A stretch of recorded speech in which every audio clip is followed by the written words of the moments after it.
I'm Joe. And I'm Allison. And I'm Khaliden.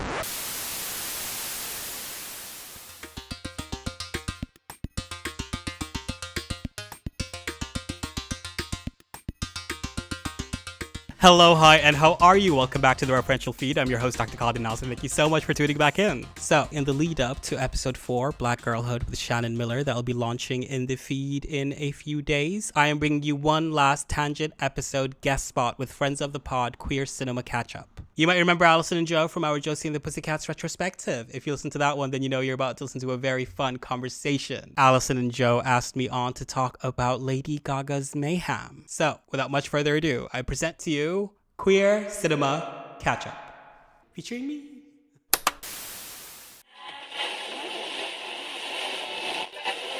Or least in the morning.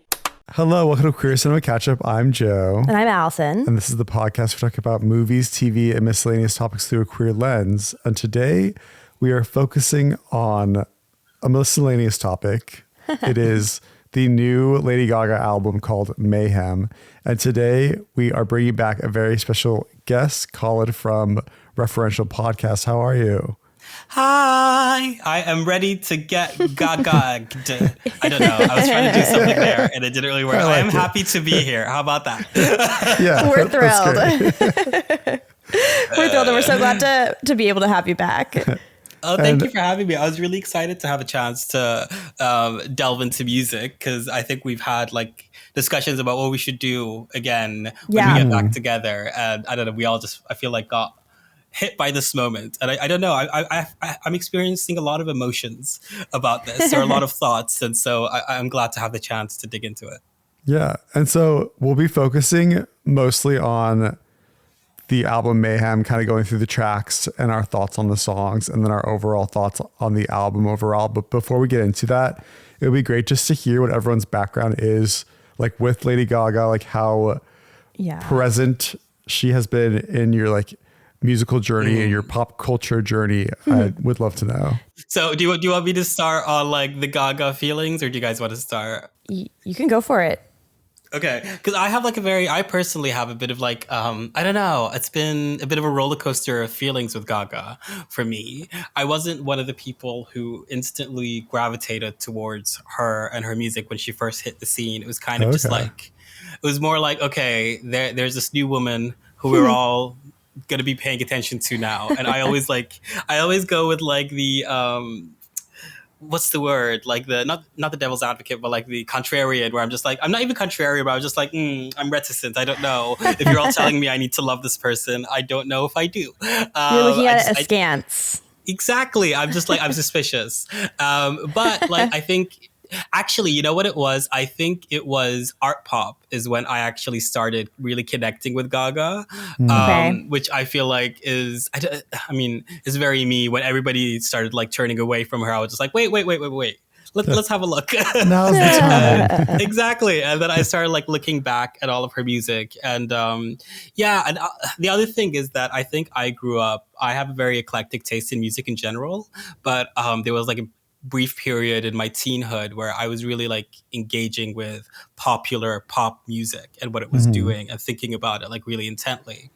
And like, you know, I don't want to say I was like mired in the Stan Wars, but like I was in the middle of it, observing like how, like, I don't know, like 16-year-old gay men, like were loving pop music, but like they were all fighting about their divas and all that stuff. And like, that's always been a bit weird for me. You know what I mean? And so so I think that also maybe partly colored my feelings about her when she first came in. But now, all that aside, I think I really like managed to grow a real appreciation for, I guess, her figure in music. But, you know, there's always an element of me that maintains a healthy suspicion of someone everybody decides to love, you know?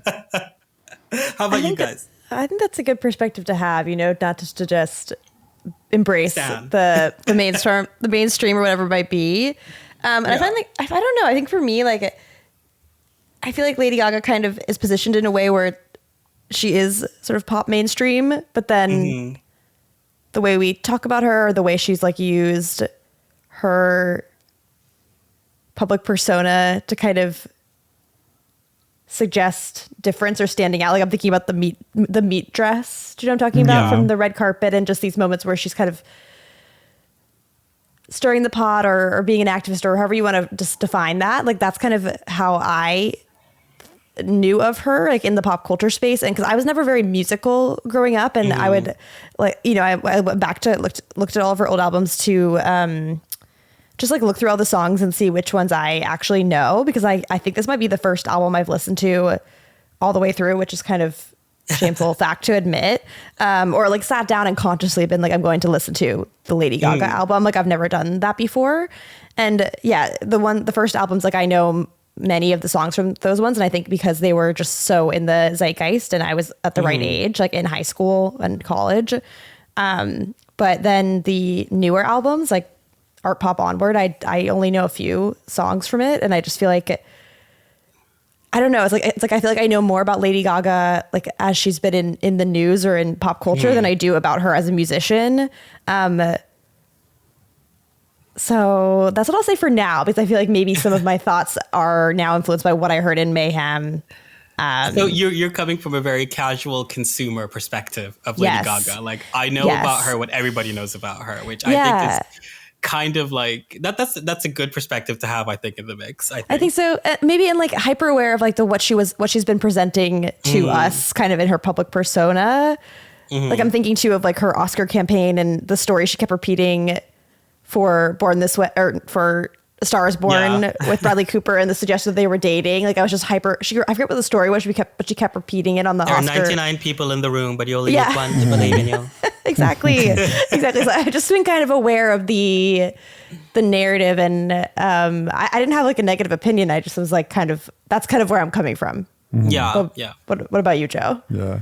I started listening to her right when The Fame came out. That album came out in 2008, which I would have been like junior in high school and then a senior in high school when the album really started taking off. And yeah, it's just like Just Dance, Love Game, Poker Face, then Paparazzi. Like you could not avoid these songs. And I felt like each single release got more and more like popular. I mean, I think Poker Face is probably the biggest song off that album.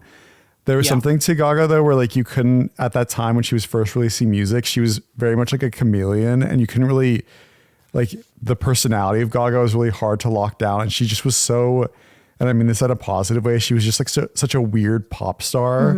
Cause I feel like Katy Perry at that time was probably her contemporary, and Katy Perry, like you just like Katy Perry's like personality really shined, like her face. She was the conventional pop star. She was conventional. Like yeah. Whereas like each like music video that came out of Lady Gaga, I was like, she looks completely different in each music video. Who is this person? Then there were all those weird rumors of like she might be like a man. Like there were all these just like, and it was like all this like mystery surrounding her. Yeah. And I feel like while her music was really catchy, I didn't quite get behind the artist herself. But then I think it was around the time like the Paparazzi album came out. Then she performed Paparazzi at the VMAs, and it was like this insane performance where basically at the end of the performance, she like gets hung up by like a meat hook and starts like bleeding from her chest. And it was like, and like the crowd was just like shocked, and it was like, oh my gosh. And you really started like locking into, she's going to be very much like a shock like artist. And on top of that, she just has like an incredible stage presence and an incredible voice. So I was really into it. And then Bad Romance came out, and I was like, oh my God, this is the most incredible, groundbreaking artist. And so, yeah, I like was very like locked in and familiar with her, and I was like very interested in following her career. And then funny enough, it was when, and of course like the meat dress thing happens, and that's where I feel like she like really entered into her own. It just like was unavoidable at that point. But then honestly, it was like, I was all into the Fame Monster, and then Born This Way, that single came out. And I think where you're talking about being a contrarian, where people started falling out during Art Pop, that's when Born This Way came out. I kind of was annoyed by that song. And I I never really sat down like ask that. I was like, did you never waver? But you were like, I made it to one album. It was the Fame Monster. And then honestly, by Born This Way, I was kind of getting burnt out. And then Art Pop came out. I was like, what the hell is she See, doing? I loved Art Pop. I was like, I think for me, Art Pop was because she was just like, for me, I felt like what you were talking about. She was like such a weird pop star. You remember, or like during those first early days, I remember looking at that and being like, "Well, this isn't too weird to me." You know, this is I'm an art student, and I was like a theater kid, and I was just like, "Oh, I recognize this so much that I was like, this isn't so weird to me." And I think I grew resentful of people being like, "This is very weird." And then Art Pop came, and the music itself also started becoming weird, and I was like, okay, and you're doing so many weird things. People are puking on you. Like, so many things are happening right now. And I was like, okay, this is actually weird. And I'm into it. And like the songs on that album were also like so loud and so layered. And like they had so many things happening in them that I think I was like, okay, no, you're actually weird. I felt like she finally showed her bona fides. You know what I mean? Yeah. That's the one I know the least. Like I know very few. I know Applause. Like that's the only song I really know. It's one of the most divisive ones. It is one of the most divisive ones. Isn't it? I think. I guess Joanne is a bit more. Even more. I know more from Joanne. Then. Yeah, I started getting back into Gaga when Joanne came out. Even though I remember visiting you and Anna in Seattle. And we were listening to it in the car as we drove from Portland to Seattle. And I was like, "Oh, I like this." And then I was like, "It's Lady Gaga." So I was so shocked. Her country era back in the day. My favorite Joanne moment was like that documentary she put out. She put out a documentary. I've never seen it. Oh, it's very worth the watch. It's on Netflix. And it's at a certain point, this is when she was promoting and making the album. She went to her grandmother and she played the album to a song that is about her dead aunt, which is the album is like named after. Joanne, and her grandmother was just like, well, you know, it was a long time ago. You should really get over it. It's just like, yeah, I remember. I love that. There was a lot of like press release for that album. It was like her dad also made a comment at being like, I hope like she doesn't get focused on the ghost of her aunt that passed away from so long ago. To write a whole album. Her dad says this? Yeah, because Joanne is her aunt that passed away before Gaga was even born, I think. Yeah, so it was all very like... She died when she was very young. Yeah, there's something about that where you're kind of taking the grief you're like taking that's not maybe yours, but then also maybe it's something that hung over your family like a cloud. I don't know. So, there's something about that. No, but the thing is that whatever it is, it's camp, and I was just like, this is just all so diva that I'm into it. But yeah, and I think Gaga ended up becoming like she's such a center focus in the star map of like say celebrities and all that that she just became a person that you had to have. They even had to have a person that I think if you're queer you end up having to have an opinion about for some reason, you know, whether you should or shouldn't, just because she sort of occupied that space. I think part of since we're talking like to go back to the idea of like the resistance I had towards her very early on, I think there was like identity was so tied to it. Like she was making songs about queer, like we're mentioning queer people, transgender people in the lyrics, and like go every single station she'd talk about it. And like I appreciated that on some level, but at the same time I was like, I think going through this thing where I was trying to settle how I felt about like using your identity as part of your product. You know what I mean? And an identity also, like I'm not sure her sexual, I think she's bisexual, but I don't know. She is. Yeah, but see, I don't know. So like that to me it was like I wasn't really sure what like her position was within the community to like be, so it felt like a bit not disingenuous. I don't want to say disingenuous, but I felt like it was there was something about it that made me uncomfortable. But funnily enough, I think just like with more time when I saw how committed she actually was to this community, my community, and like consistently never wavered, I think that ended up like really solidifying an affection I have towards her. And really the identity stuff that I realized the stuff that I was actually feeling uncomfortable with was just like the general stan culture cult kind of Sure. celebrity thing that is That makes happening. sense. And what I was like reacting to was people like claiming Little Monster as an identity, you know, when I feel like, well, no, that you're just a fan of this person. It doesn't have to become part of who you Your are. whole life. Yeah. And I was like, I think that, and I end up like, oh, that's actually what my annoyance is with that kind of stuff. And yeah, and I think that also cleared the way for me because I kind of reached this place where I was just like, well, I like music. I like popular music, and I like enjoying music. And this is a person who makes songs that I like, and so I don't know why I have this resistance that I'm just sort of going to reject that and actually like approach it from a place of openness, because I feel like part of all of my feelings was probably like some unconscious bias I had towards, I don't know, my own queerness, you know, probably like a bit of misogyny that was like playing in my mind somewhere, and my feelings that I think when I confronted that and started addressing it and dealing with it, and like rewriting those stories in my head and those beliefs in my head, I actually like entered a space where I was just like, okay, I actually can listen to this artist's work and give it an almost fair, unbiased opinion and make space for her on my iPod. You know what I mean? Yeah. Back in the day, No, iPods. I think that makes a lot of sense. And Joe, I'd be curious to ask you my question would be for Born This Way, if there was something similar in that where it is kind of like in your, like, I'm using this identity and how conscious were you that she also had a queer identity when you were listening? I want to ask you about that, but I also want to say that one thing that struck me about Lady Gaga, like, I don't think I knew that she was bisexual until later. I don't know if I was in high school, very like sheltered. I don't know how like aware and very unaware of my own identity. I don't know how conscious I was of the way she was using queerness in her music, you know, until later. But there was this interview she gave where I realized like she's a true ally no matter what her identity was, where the interviewer asked her about the conspiracy theory that she was a man, and she had this response where she was like, so what if I was?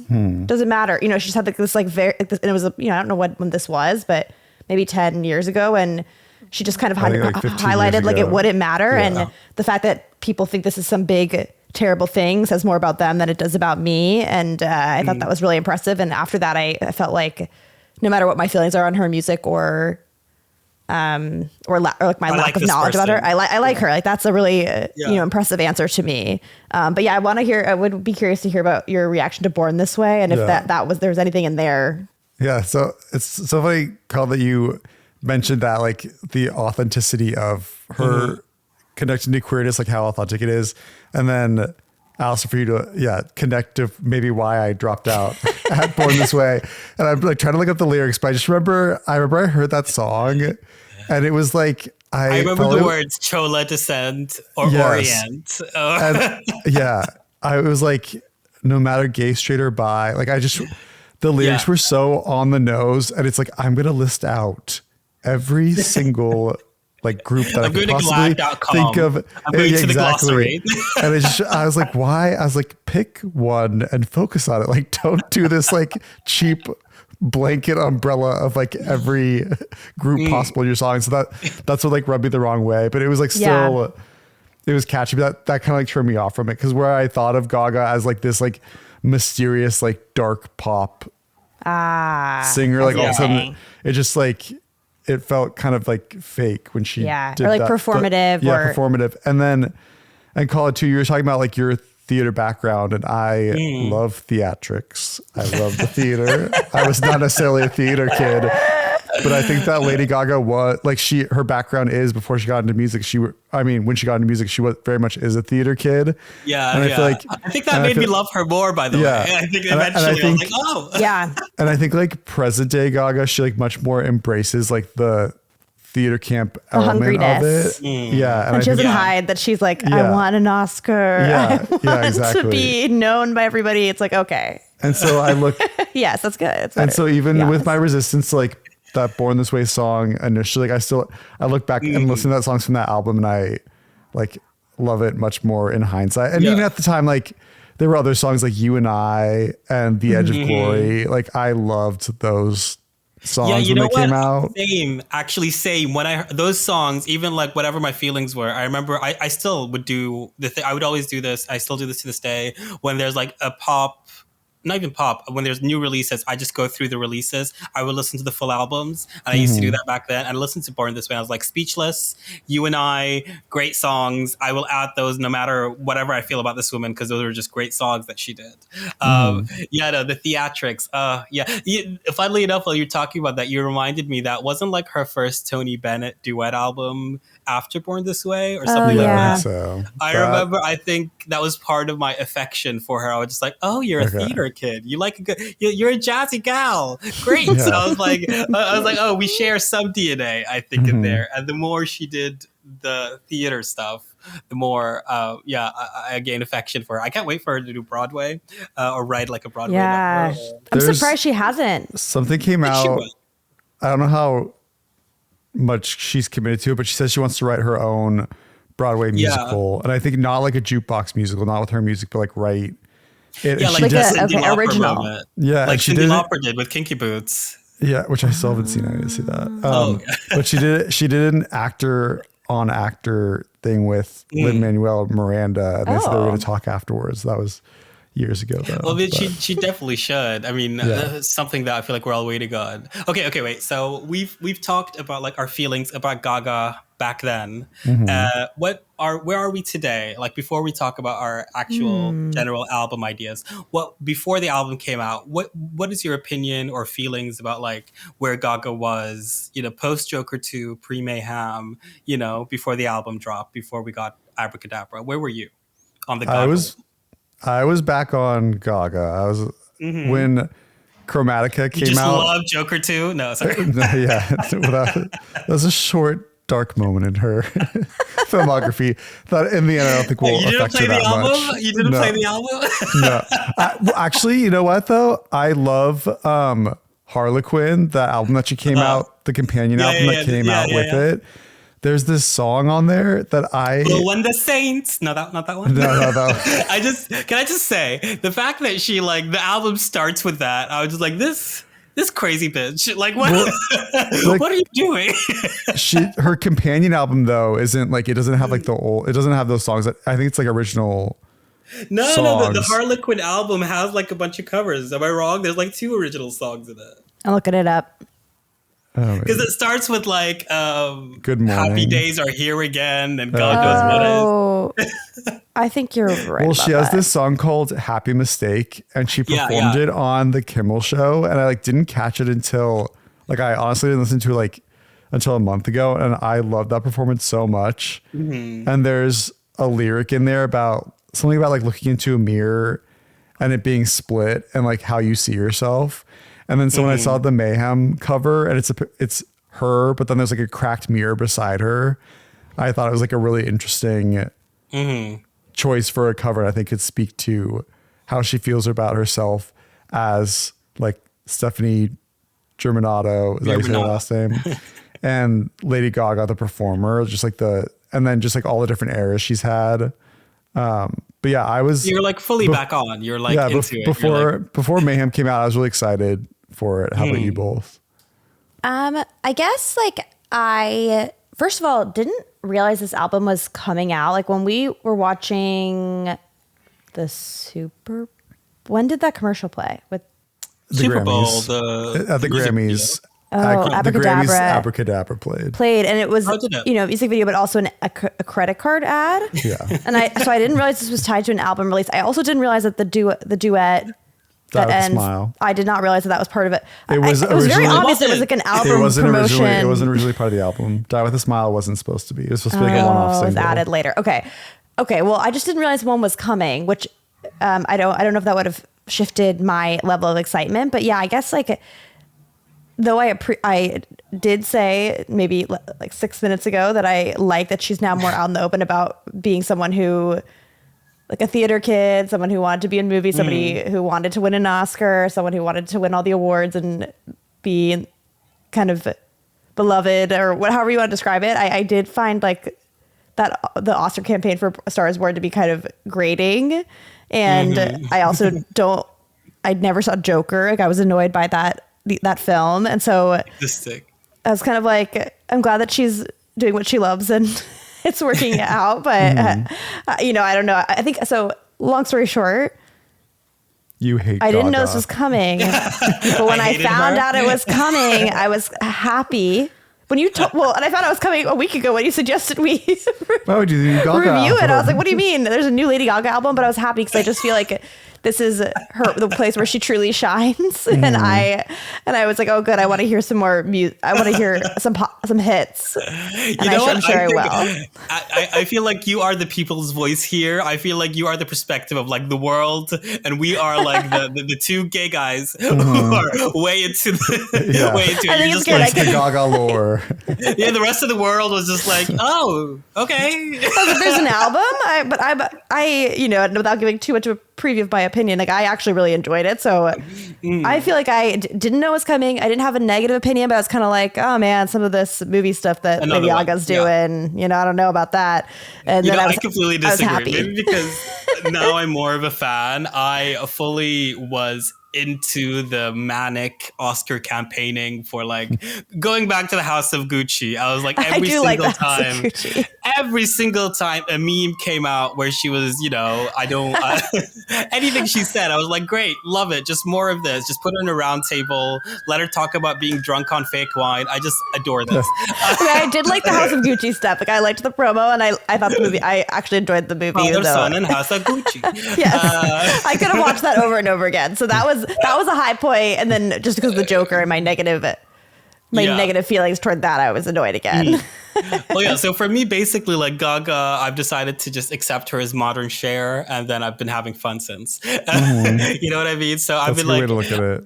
Yeah, and I will say, so if we put the musical polls, I guess the Harlequin was her last release, but her last album was Chromatica, right? So that was like the lockdown album. And I really enjoyed Chromatica because it was doing just like that disco kind of post-disco kind of 90s house club thing, but like through a Gaga filter. And I was like, it's fun. It was, I didn't think it was like I didn't think it was like her best album. I didn't think it was the greatest pop album, but it was like an album where like I could take some songs, put them on my gym playlist, and have a great old time. You know what I mean? And then, yeah, so like I was like in the mode where I was just like, I don't think she's done anything now that I really want to sit down and seriously think about. And I kind of was like, I'm hoping I'm hoping like another great work comes from her. I mean, I don't want to preview my own thoughts about the film. I don't think that's necessarily what this album is. I think agree with you, it's a nice album, but like I don't think she's like her magnum opus. But yeah, and then when like Abracadabra, Harlequin came out, let's not again funny, but then Die with a Smile, then Disease and Abracadabra came out.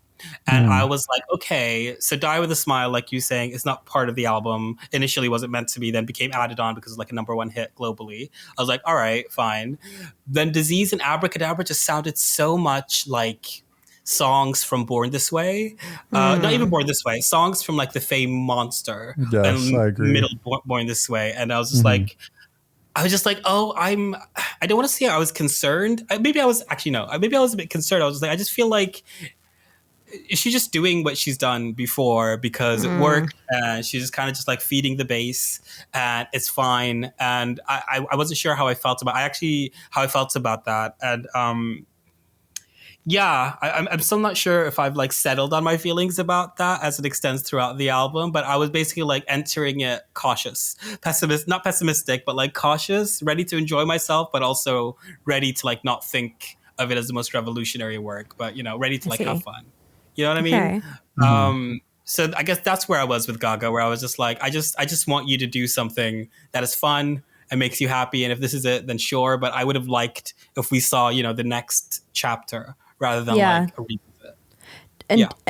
And we can, because I don't think, Joe, you said what your feelings, but I'd be curious to ask you if you still have that. I mean, I know you said you're still kind of feeling out your opinion, but do you still think it's kind of a, give us because I feel like you spoke with the singles being released before the full album came out.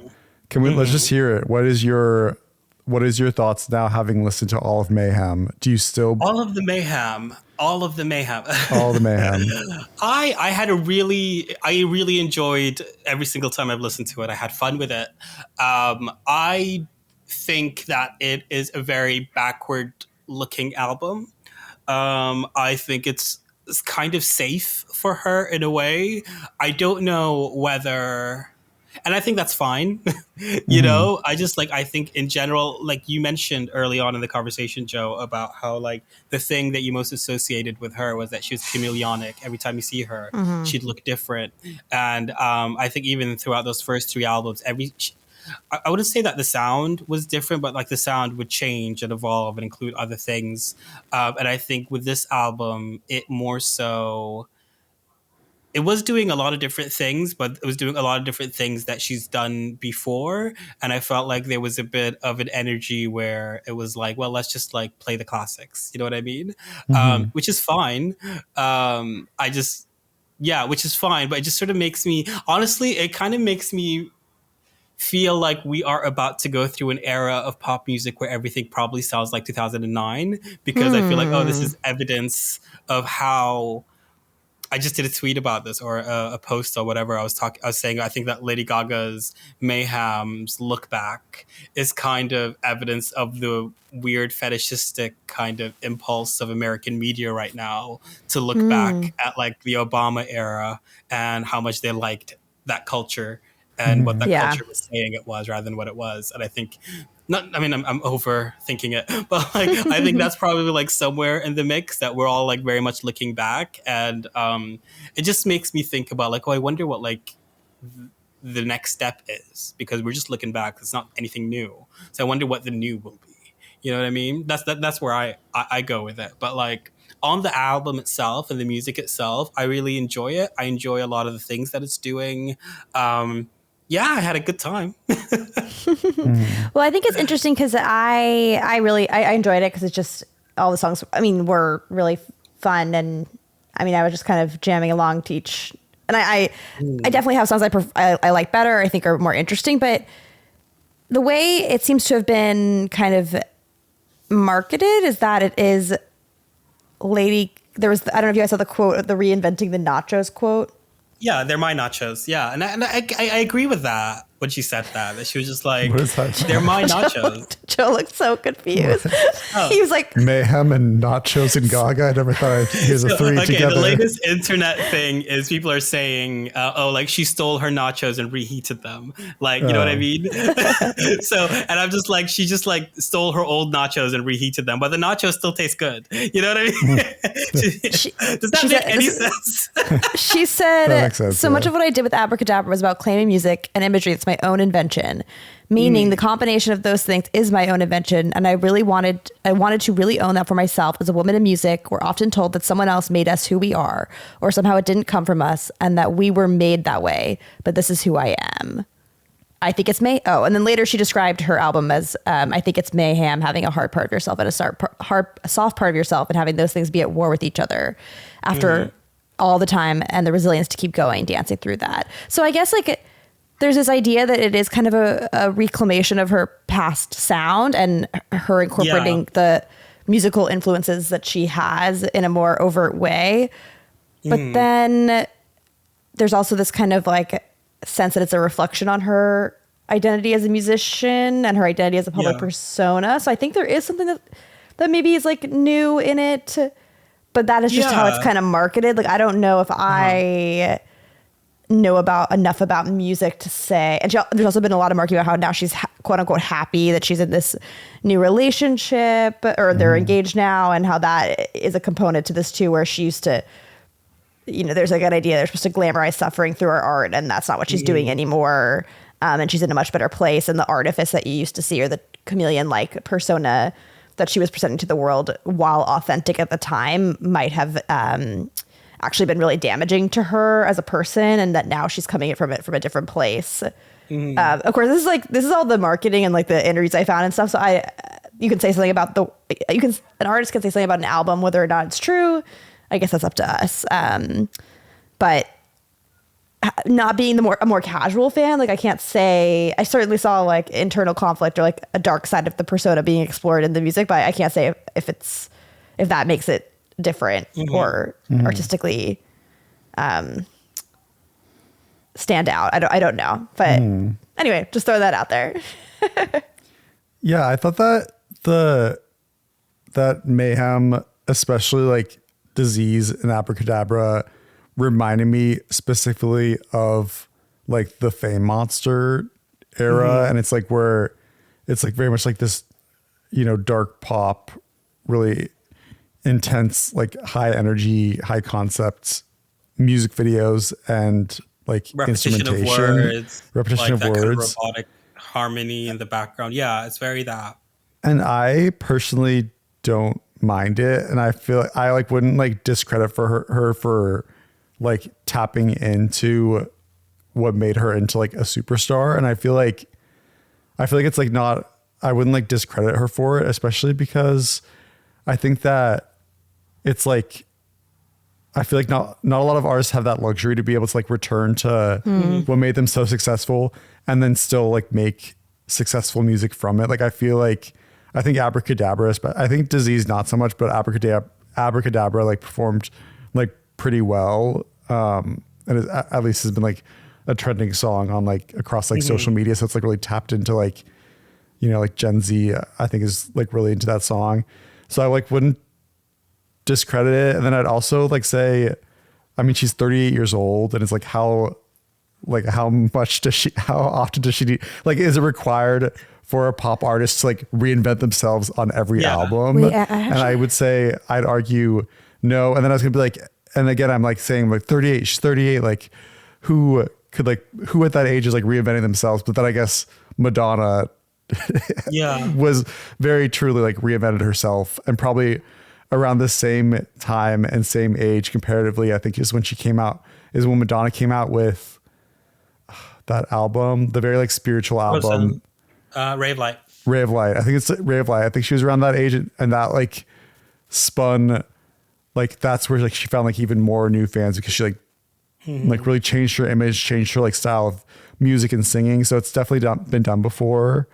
But I don't know. But then even in present day, I think there's rumors coming out of Madonna is actually going to make Confessions on a Dance Floor part 2. So even Madonna is returning into the sound. So I just feel like the landscape has changed so much in pop culture, where we're not so much a monoculture anymore. And it's really hard to like connect and like get a lot of people interested in your music. And so I don't know. I walked away from this album being like, I like it. I think, I don't know if we like said it, but I feel like Disease and Abracadabra are very similar songs and very like the Fame Monster sounding, but the overall album actually is a little more like chaotic in an intentional way, where there's like not really there's probably like an overarching theme across the entire album, but kind of the rule is like no song is necessarily gonna connect with the other one, and that's why it's called Mayhem, is like because she's like picking from different genres.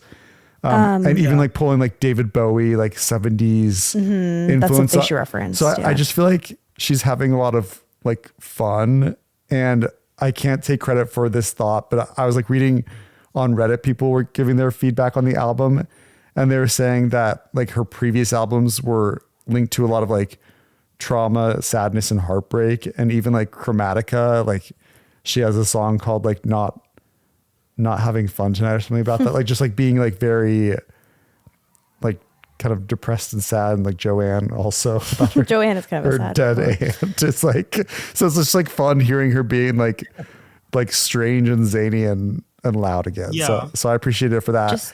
As part of like this, sorry. No, I just have a quote to back up something you said. So I just want to read it when you're done. That's all, but continue. I'd say like in my full listen to the album, I feel like I'm always excited to listen to the full thing, because it's like you have your single releases being like, okay, this is going to capture my interest. I'm going to listen to the album. And then I'm expecting to hear like one or two songs in the album itself where I'm like, this is going to be the biggest hit, and it hasn't even come out yet. And I listened to the album, and I didn't have that feeling. I feel like Abracadabra for me was like the biggest high. So I was kind of like disappointed. So I was a little disappointed. I think I like the songs like Garden of Eden. Yeah. And then there's that Taylor Swift sounding song. Not the bad. How bad do you want me? Yeah. So what were we gonna say, Allison? Just to back up, just quickly. I was like, oh, quote. Need to read the quote. And then I was like, oh, I don't want to interrupt you, but I need to read this quote. I could see you. You're like, I was like, oh, you said something about age. She talked about age. So she was this interviewed by the New York Times, and she said something about, she is 38, like you said a couple times. And if you look at the history of pop music, there aren't a ton of people who, as they got older, don't end up becoming legacy acts or chasing trends. But are there people who forged a trail that looks comfortable to go down? Tony Bennett forged that trail, the trail that means the most to me. Tony always used to tell me, just stick with quality, kid. That made me feel so happy and safe. That if I leaned into my artistry, I didn't have to be afraid. That's a lot of what this album is for me. I just leaned into my musicianship. I told myself whatever happens over the next 20 years, 30 years of your career, you're always going to be a musician and you're always going to be an artist and you can always work at it. I've definitely arrived at a place where achieving world domination into my 90s is not what makes me tick. This idea of winning, I don't know if that's synonymous with great music, which I just thought was a very interesting quote because I wonder how genuine that is, even though she's claiming this is her authentic era, because I do think she wants to be successful. You know what I'm saying? Yeah. I will say just. But go ahead. Sorry, go on. No. And then I was just gonna add one thing to that, which is like Madonna. You mentioned Madonna, and I feel like when I think of Madonna, I see what you're saying, that she reinvented herself often. But then there was a point in time where she kind of, if you look at her presentation, it's like an appeal to or like trying to appear youthful. You know what I mean? And of course, there's like so much pressure to do so if you're a public figure, especially a woman. But I feel like there's interest, that's interesting to me, that eventually that kind of like stagnates you in the culture, because it's like you're not young. At a certain point, she trying stopped to be young. Yeah. At a certain point, she stopped being a trailblazer and was very much trying to chase trends. Yes. Yeah. And I so, think that's very fair. And there was a point where like Gaga and Madonna were very much compared, even so much so that they both appeared on SNL and they got into a like cat fight. But I put that air quotes because it was like part of the joke of it. But yeah, it's like Madonna set the stage for pop artists. I think specifically like female pop artists, like the requirement on every album, you have to have a new era. you have to like change yourself sonically and visually. She's like the template for a pop star. Yeah, she's very much a template for pop. I mean, it's funny what you were saying as you were talking about it. We were talking about like the idea of like evolution and like new things and like how new is this album. It did make me think of like, but also you were saying, well, like, but I enjoyed it, at the end of the day. And it just made me think about like, okay, so does it actually, do we need it to like be something new? That is like a real question that I think we do need to think about. Like, why is that an expectation? Should it be an expectation? Like you said, Madonna set the template, but it doesn't necessarily have to be that way. Yeah, that's a good point. And it's not bad if it isn't. I mean, like Kylie Minogue has been making the same album for like 20 years now, and that's okay. We like that album. Sometimes it hits and we get padam, and like that's okay to expect. Like that came out of nowhere, and that is like but like one of the sometimes it just like connects. Yeah, it's one of the most like earworm songs. I don't know if you've ever heard it. I don't think so. Oh my, I could like not stop listening to it. I was like, oh remind my God, me at the end of this. I'll listen to it the stop. second we get off, and all day I'll probably put it on repeat. But what I wanted to say is that like, whatever, like we come down with the conclusion of like that question of like, does it need to be new? Is that like an actual marker of quality? Is that an actual marker of like a good pop content creator, whatever?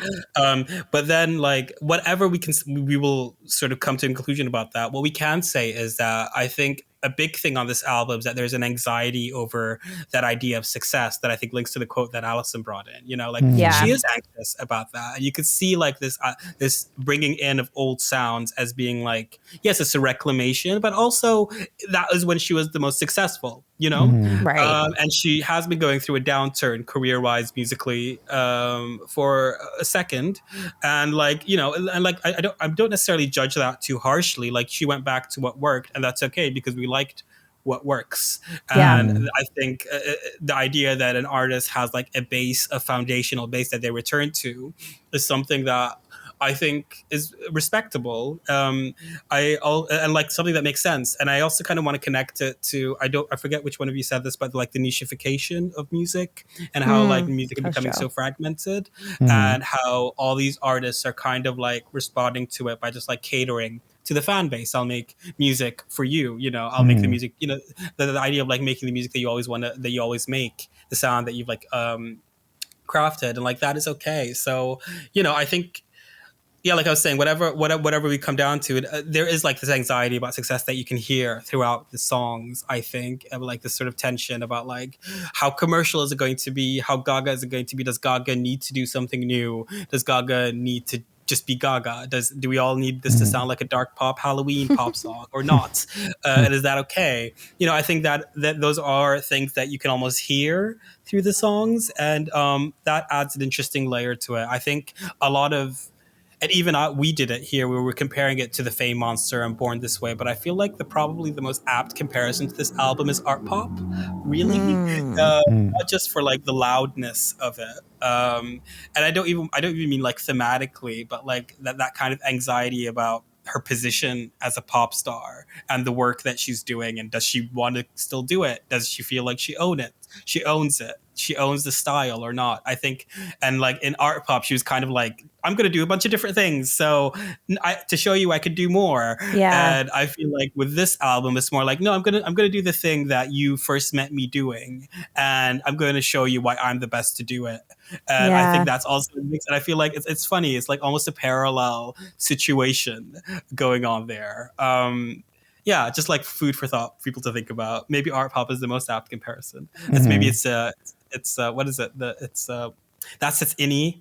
Outie. Oh, you're speaking our language, some severance terminology. I got you. I would agree. Yeah, art pop. Like I cannot sit through that album. It is such. It is. I love that album. Mary Jane Holland, Donatella. It's so loud. It's a loud ass album. We did listen to it in the car, and I did notice it was loud. You know, I was like, oh, yeah. I like it's like so loud. like Venus and GUY. Like I like those songs. Yeah.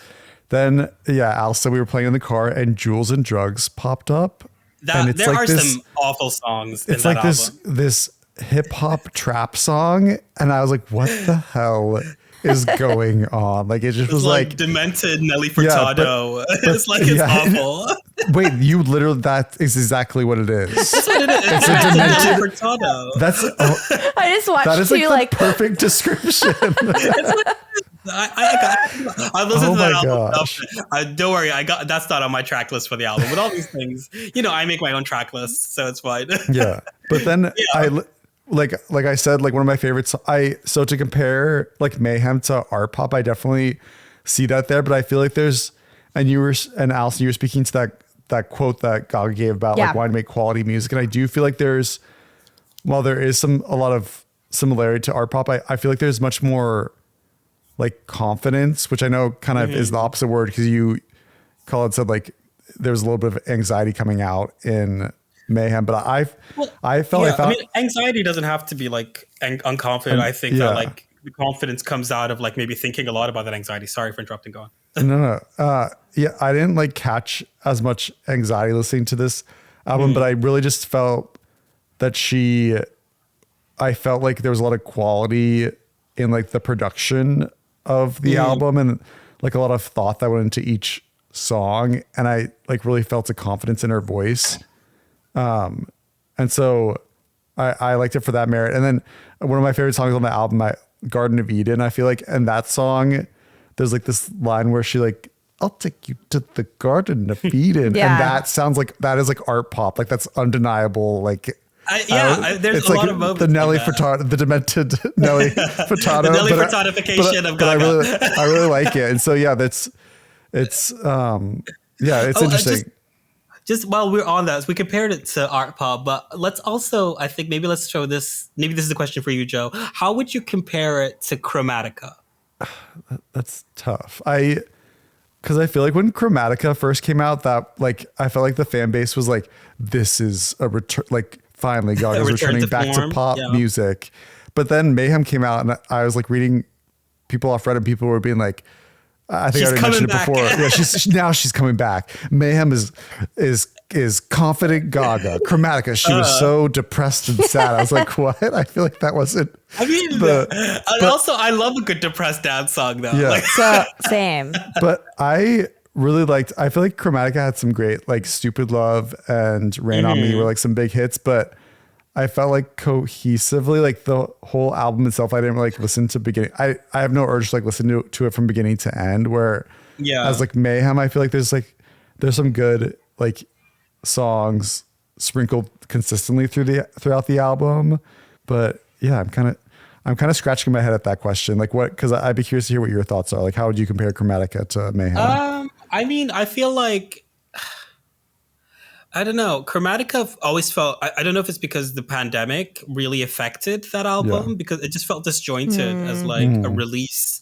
And it kind of, and I think she also recently came out and was talking about it, and she felt like she's proud of Chromatica, but she felt like she wasn't fully present while making it and doing it. And I feel like you can kind of hear that. It kind of, I don't think it sounds, like, I think it had a different intention. Like the intention feels different. Like these songs feel like they were collected into one package, while Chromatica, I feel like, was collected to be like, I don't know, we're doing dance music. People like dance. You know what I mean? Like it felt a bit more haphazard. And maybe that's just because also when it was came out in such a wrong time for it to come out, that it just, and she couldn't really promote it the way she might have wanted to, because I remember she had like this concept around it as well. That just she never really like explored that whole idea that like planets and all that stuff, and she like did that for one song, and then she was like, never mind, dropped it. I just feel like there was a lot of exactly like dropped ideas, and like the album campaign was really cut short. And so, but I like Chromatica. I like as like a listen, there's a lot of songs that I return to it, like that I come to, they're on my playlist, that they're fun. Like I have positive feelings about Chromatica, and the ball was fun to look at. That was a fun little thing. But okay, now I feel like we've set up a foundation of our feelings on the album. Shall we dig in a bit more deeply, track by track, on our thoughts on the song? You start us off, Allison. Oh, me? Okay. How do you feel? How do you feel about Disease and Abracadabra? I love both of these. They make me want to dance, and I love the lines. Look, I love the line from Disease. You're so tortured when you sleep, plagued with all your memories. You reach out and no one's there, like a god without a prayer. Like that's just a great image, or a great metaphor. So I was sold. I have gravitated toward the ones that have interesting lyrics like that. And I like, so for an Abracadabra, I love the Lady in Red reference, and the idea that she's making them dance or die. My favorite part of the song is like that operatic of Abracadabra, that little operatic bridge. I just gotta say, I'm so glad the pop girls are bringing back the bridge, because like we've been missing it. I'm done with 2-minute 30-second songs. I've had enough. Listen, 3:30 with a proper bridge. I want to have enough time to like run to the song, and then to feel transported by the bridge from point A to point B. Exactly.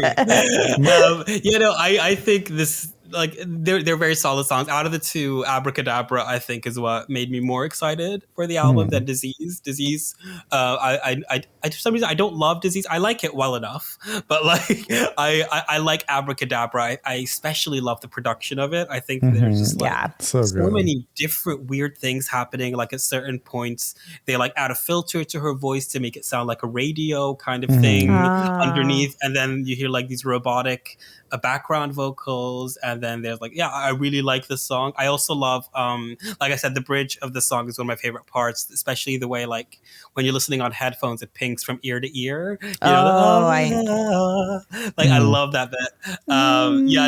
Abracadabra is a song that is on my gym playlist now, and I am running. So good. I think all this album I'm gonna probably be running to for sure. Well, aside from a song or two, which we will get to. Yes, but I will just quickly say the credit card commercial I'm anti. I don't. She's in her capitalist era. It was weird because it was the Grammys commercials were playing, and all of a sudden it was like a MasterCard popped up, and then Lady Gaga was like there. We're like, what is going on? Like, this is a music video.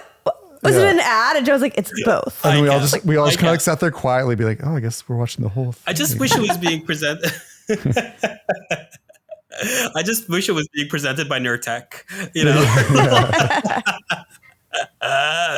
Okay, shall we move on, or do you have Joe, any other thoughts you want to add? My only complaint, Abracadabra, I will say, I actually don't like the chorus. Oh, the lady in red part? No. I was just like, that part annoys me. But then I like that part. would you call it like the hook afterwards where it goes like abracadabra? I'm like, I cannot like, I can just like, I could play that on a loop for like 10 hours. So it's like almost like the chorus.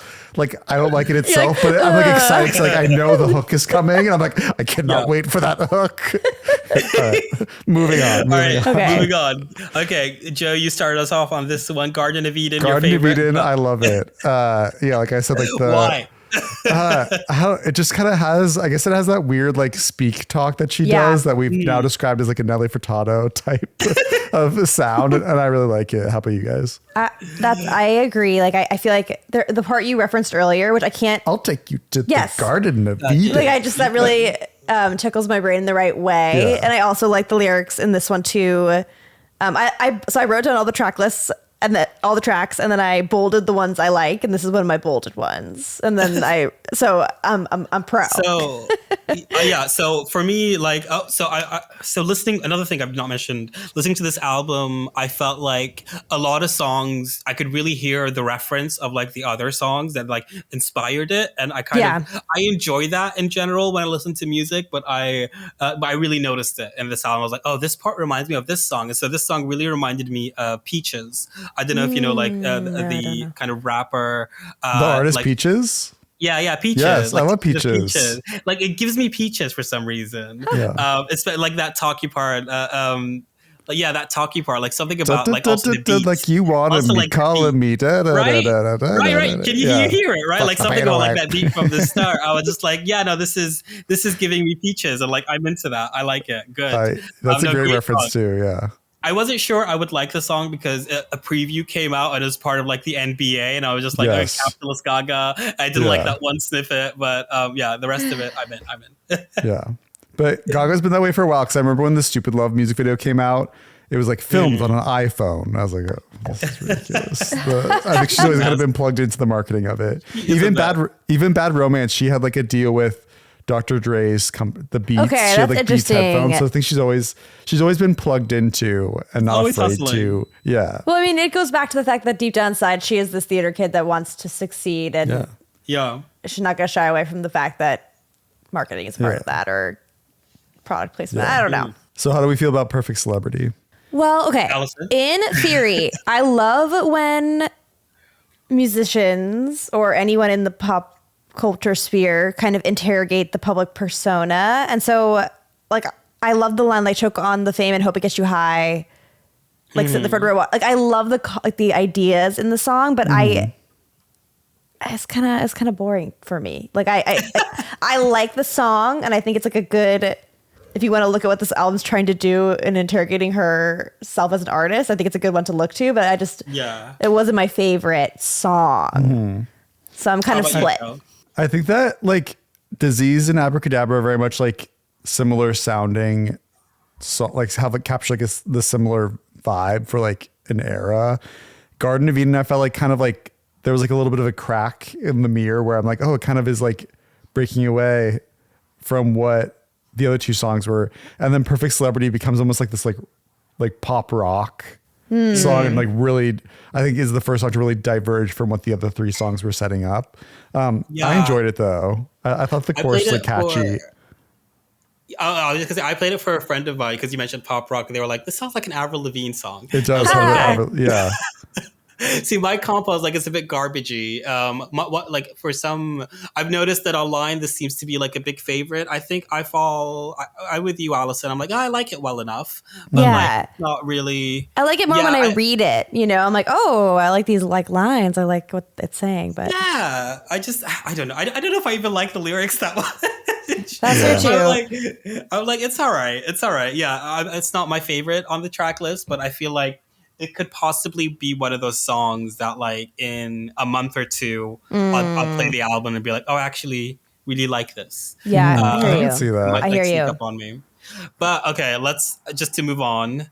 Vanish Vanish into you. Into I'll just You. say this: one of my favorite songs on the track list. How does it? How does that song go? What's like a? I actually don't. So for me, I love this song sonically. Like I'm like, I'll listen to this one over and over again. The lyrics, I feel like they were like, it's, you know, the idea of like, I want to vanish into my romantic partner. I felt like it was not as, I didn't write down the lyrics, is what I'm trying to say. Cause it didn't strike me in that way. I feel like in the opposite way of Perfect Celebrity, where I was more interested in the lyrics than I was in the song. I feel like it's the opposite for me here so I don't know, Joe. I can't give you a line. Oh, I like this song a lot. Yeah, and it sounds like I even clicked on like Wikipedia. It described the genre as glam rock. So it definitely gave me like David Bowie vibes. I really like this song. I got Bowie, a bit of the Killers. Like it was, you know, funnily enough, lyrically, this song, I thought it was like cute. Like it's not very complicated. It's very like, it's very straightforward. It's I think what I really love. Yeah, exactly. What I really love about it.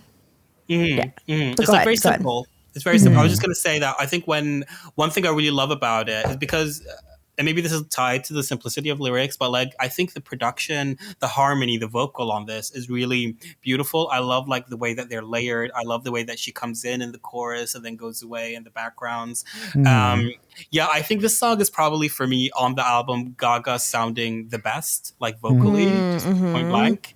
I think like everything was like connecting for that. This is like one of my favorite songs. I feel like this is like the single that's going to come, right? Like it just feels like really made to be a hit, a radio. I think this is a great song in my opinion. It's a bit The Killers, which is like a very specific kind of genre of like glam rocky kind of British-ish. It's like very that. And I like when Gaga hits more of her glam rock kind of moments, which she continues into the song Killah. Yeah. Okay. Killah. How do we feel about Killah? I'll just start by saying that I really loved the Saturday Night Live performance. I thought it's so good. Oh, I didn't watch it yet. Yeah. She did really amazing floor dancing. I wonder if that would make me feel differently. It was good. So what do you feel now? I just don't. You don't like the song? I don't not like it. It just didn't stand out for me. I'm a killer. Yeah. It sounds like David Bowie's The Fame. I was going to say Prince. To me, it's very Prince. Yeah. Oh, yes. That is, yes. Oh, that's very that. I'm pretty sure it's samples actually from that song. Oh, maybe. No, I was just gonna say for me on first, even like second, third, fourth, I was just like, I really like the instrumental of this song. I think the instrumental is it sounds like Challengers. You know the Challengers soundtrack? It's very like that. It's very fast. There's like a throbbing thing. I really enjoyed it. I appreciate her doing like Bowie meets Prince and all of that. I just don't particularly like anything she's doing on the song. Like I can see that. Melodically, I don't love. Lyrically, I kind of find it a bit like kindergarten-y, but like I don't find it very well written. I just really love the instrumental, and I want that on my track I'd list. agree with that, and I feel like this is the perfect segue. You speak of kindergarten-y lyricism. How do we feel about the song "Zombie Boy"? I mean, classic, right? Hit. It's a hit. It's a hit. I feel like it's the most like it's very like silly, but like intentionally silly. I crack up when I hear this song. I have a question for you. When you were in the car and you were singing or humming and singing, and were you trying to see if I knew? Because it's got the Hollerback Boy, right? Like, does you kind of hear the Gwen Stefani? I heard it sounds like that to me. I hear the Gwen Stefani aspect. Yeah, I hear the. I feel like I'm having a fever dream. I think like you were singing that to me, and I thought you were talking about Gwen Stefani. So I was like, I know what you're singing, and then I heard the song. And I was did like, I do that? I did that in the car. Testing me? Oh, I wasn't testing you, but I think I was like literally like connecting it, and then I was like performing it out loud. And I was like, yeah, Gwen Stefani. And then later I was like, wait, we are doing Mayhem, and this song sounds like that song. Were you actually singing a Lady Gaga song? I didn't have strong feelings about Zombie Boy. It's a fun disco song, but yeah. I like it. It's like a post-disco, deconstructed, kind of really messy. I really enjoy this. Like this is this is just like my vibe. This is like fabulous. I love it. I want to wear a fur coat. I want to like walk on a horse. It's very you want to wear it like a coat. As in, Yes. as in the killer skin suit. Killer. Yeah, no, I really like this song. I feel like you know what? I keep waiting for Gaga to go full on disco album, like I'd fully. be into that. She gave us one song when she did like that Nile Rodgers Chic "I Want Your Love" cover, which is fabulous. I'm just like, give me that one day. All and the she will, disco. All right, shall we move on? Yeah. All We're right. back to my bolded songs. I was gonna say, just before we go into it, I find it really interesting that so far as we're going through the track list, we're mentioning different songs and different artists that remind us of like this song. Yeah, and like I'm about to do it again with Love Drug, which I do like as well. Ooh, But Allison, I like it too. Oh, I just really like this one. Even though I know it's like about a romance, I also can see it kind of being about writing itself and like how you process these emotions and how you need something external like writing or like singing or whatever it might be. And I, as a creative person, really like interpreting it that way. And I also just liked it sonically. So yeah, I wrote down a lot of like lyrics, like a poem caught in my throat, you know, like those kinds of, or like I'm cute. mumbling alone, you know, like the idea of an artist like trying to process their experiences, but they're just like talking to themselves in a room or whatever. I'm like, I relate to this song. How about you, Love Joe? Drug? Love Drug is another one where I'm having a hard time remembering how it sounds sonically. I can read you some lyrics. I like this song. Yeah, I like this song. Yeah. Tell us more. I like it and continue to like it. I think like when I first was doing my first like re-listens of this album, I think Vanish into You, Zombie Boy, Love Drug were some of the ones that I was like, I'll skip over these to like get to the next song. But then like replay, like I'm liking them more. So I feel like it'll give me a little more time. Yeah, those were the ones you like return first to. listens for me. Those were first listens for me. I was like, oh, like this one, bolding it to use Allison. My little system. Bolding this. I really liked it, but okay. So go back to what I was saying. Another song that referenced that part. I don't wanna laugh. That part. That's I Kissed a Girl.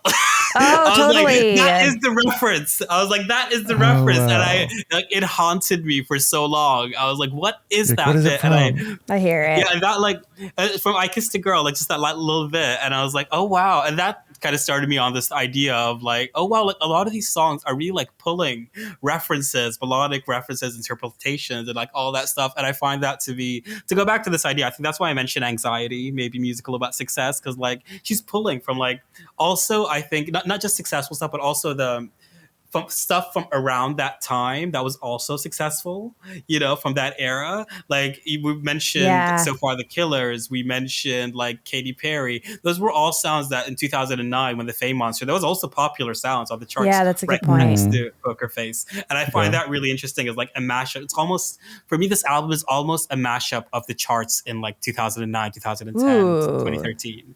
Like that's what it sounds like to me. That's really interesting. I'm not mad at it. Yeah, I like that interpretation a lot. Yeah, I really enjoyed that one.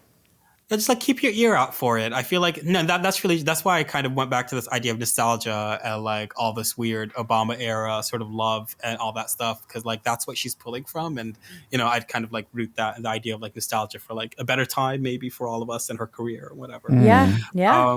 Well, how bad do you want me?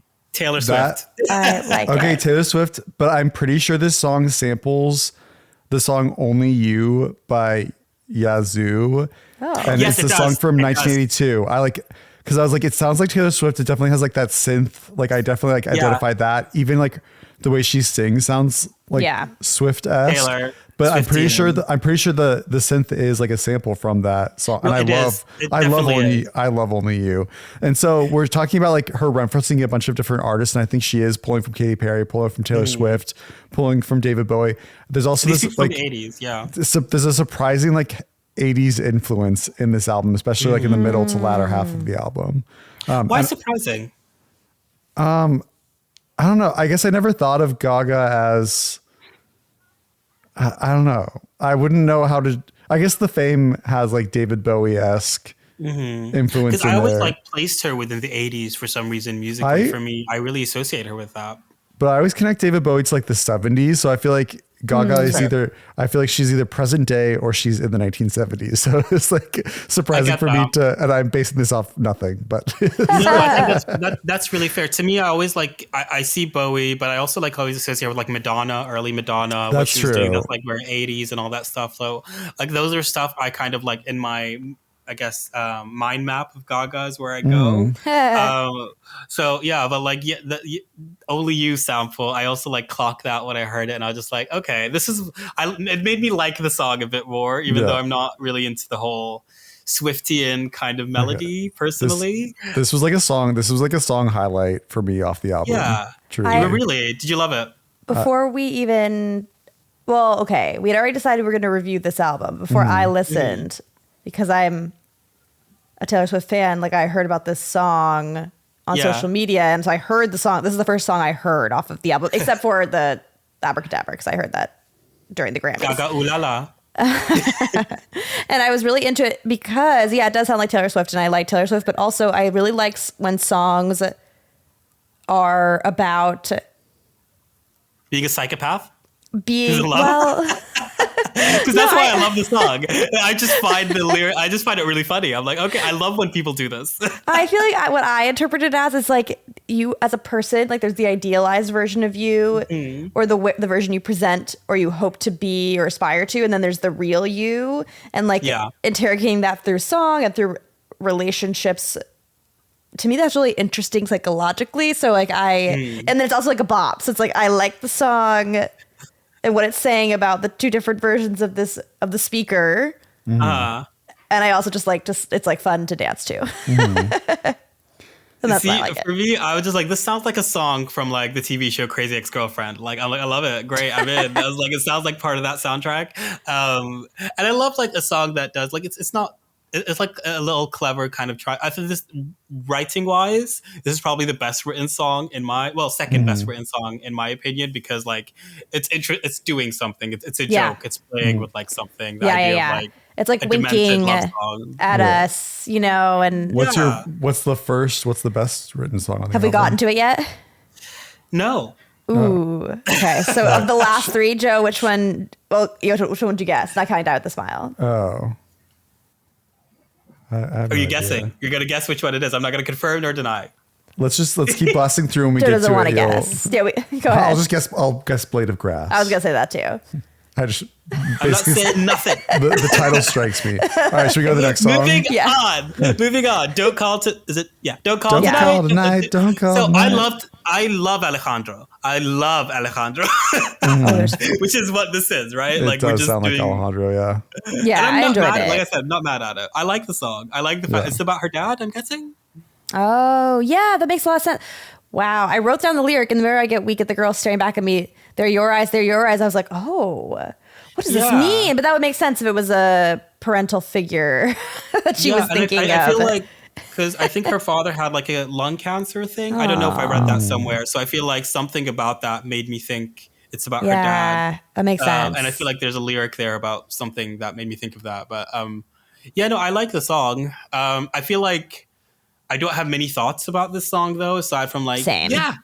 It's nice. I guess another like thing to say, like, Ace of Base, all of that world that she's referenced before in Alejandro, and I like Alejandro, so it's like there's like there's moments of this album where it feels like she just looked at like the Born This Way and the Fame Monster track listing, which is just like, let's do this one again but different. You know what I mean? And that's cool. That's fine. Yeah. Should we move on? Yes. Okay. I love this song, by the way. And this is like another I bolded this one.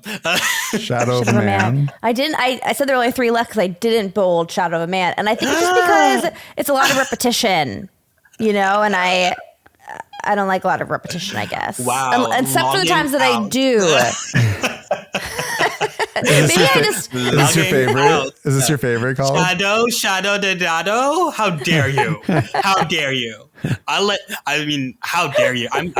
I'm aghast. I'm outraged. I am gagged. Gooped. This is the by numbers share disco moment, and I was like, I'm here for this. I love this. I didn't think I'd like this because that was the song she previewed in the Chromatica Ball, I think. And I was like, we just heard like a snippet. I was like, all right, yeah, whatever. And I didn't expect to like it as much as I did, but I feel like it checks like a lot of like boxes for me. Well, like it's a very simple, dance number. I really like the chorus. I love how fast it gets, in the middle. Something about it is very like 90s to me. Yeah. For some reason, like very Enrique Iglesias for me. I don't know why it takes me there, but like it's very that. And yeah, this is the kind of song that I like because I feel like I'm going to hear this in Pride. And I'm going to have a lot of fun on the streets. And that's all. Sometimes that's all I need. This is a Pride song, and she makes great Pride songs. So she does. Maybe I need to give it a second listen. Or like I listened to it more than once, obviously, but I'll revisit. Like imagine Gold LeMay. Imagine like big blonde poofy hair. Like just take yourself to a place of like disco, Bob Mackie. Like we're there, Yeah. Imagine a Drag Race lip sync happening to this song. Like just like take yourself there. Okay. How about you guys? Did you cover the song? Did you tell me your feelings about it? Or did I just I feel like I just went in and be like, you better love this song or I'm gonna kill you both. I mean, honestly. Shadow of a Man, careful, bitch. Shadow of a Man, The Beast, and Blade of Grass. I am like not. They're kind of like I like some of them. I'm just like not into them as much. And maybe I'll like when I listen to the album more, I'll like eat my words and really like them. But okay, I don't know if maybe I'm like it'll be a sleeper for you. Yeah, I don't know if I'm just getting like album fatigue by this point, but yeah, they're definitely like the least songs that I like revisited. Should we move on to the Beast or Allison? Yeah. Yes, that sounds good. Okay. Let me pull up my notes. I'm going to let you take this one. All right. I'll let you take this one. The Beast. I bolded it, but I like werewolves, and that's why I bolded it. I like the storytelling. I did write, but a little slow. Look, I feel like I bolded it, but I'm actually going to skip it a bunch, is my takeaway. What do you guys think? How about you, Joe? How does the song go? I'm so sorry. It's the one that's kind of like about a werewolf. 11:59. That's the only part I remember. The TikTok thing. TikTok. The time. Yeah. I thought that was like a cool concept, but yeah, like overall, I wasn't really into the song. Yeah. I don't need the song. I don't need it. I don't. I think it actually really drags the album at that part. Yeah, like I said, like Shadow of Man, The Beast, and Blade of Grass. I just kind of probably The Beast is like my least favorite on the album. I dislike the song the most. I think I actively dislike it. I think it's badly written. I hate the writing in this song. I just find it a bit like. Yeah, it's a bit whatever. I think vocally she sounds really nice. There's an element about it that feels like vocally she's going for like early Christina, which I think is like an interesting shade on her. I just feel like, well, Christina would have made me like the song, and you shouldn't achieve that. So yeah, Beast skip, Blade of Grass. Slow. I liked it. I think. How does that song go? It's kind of slower, and it's like Blade of Grass. I'll marry you with a.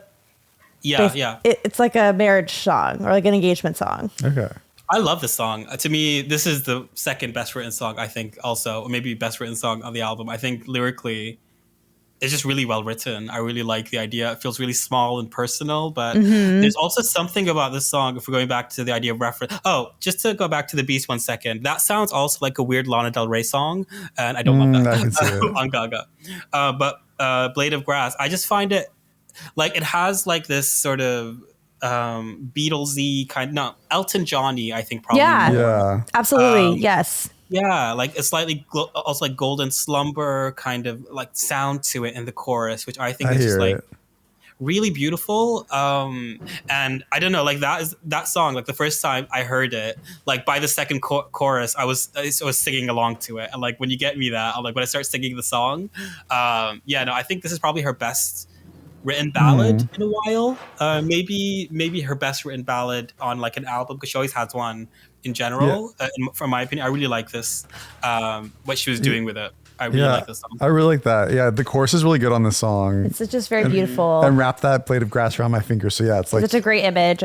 It reminds me of a poem, but I can't remember. It's an old poem. And it's about someone out there will probably know what it is. It's about going to a wedding, and it gets two people who are getting married. It starts from when they're in their home to the ceremony, but it like focuses on the larger group of people and then gets closer and closer.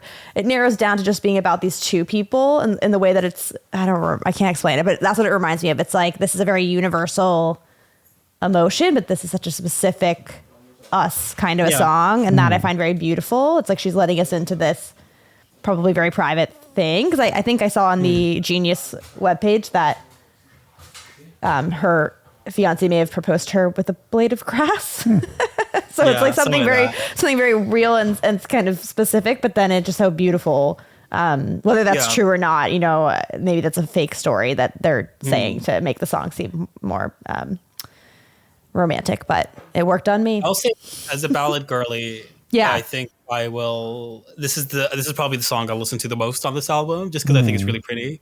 I just think it's a really pretty song. I don't really have much to say aside from like all those things, and I love because my thing with like Elton and like the Beatles and like that kind of balladry music is that I usually love those songs, but I hate the men's voices on them. So I'm really glad. No way. I do. I'm not. I mean, why would I listen to men? Who listens to men? But like, no, genuinely, I find usually like I like a cover of like Golden Slumber, Carry That Way. I love a cover specifically with like a woman on it. I find like it brings out a nice emotionality in that song. And so like I was really happy when we reached that and we hit that. I guess we can add the last bonus quote unquote track, Die With a Smile. How do you guys feel? Speaking of men singing on a track, how do you feel about Die With a Smile featuring Bruno Mars? It is a song that exists, and it is a song. It's a wedding song. It's the wedding song, isn't it? I suppose so. I am glad to know it wasn't always included.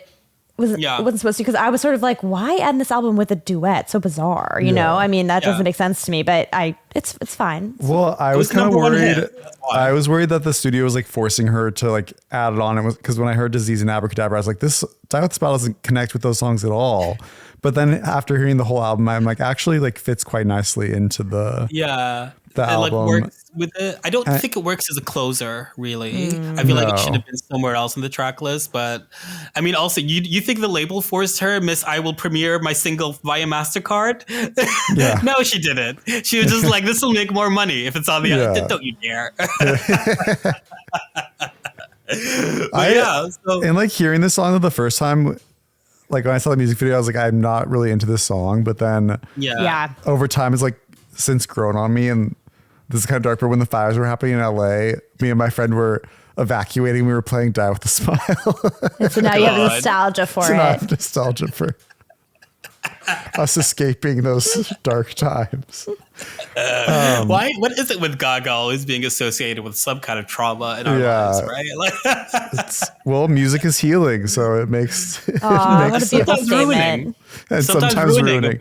But sometimes you listen to a song to like feel that emotion and to bring it out in you. But that's very true. No, I'm the same way. I need that too, to like be able to feel anything. Otherwise, I'll just be like an emotionless shell.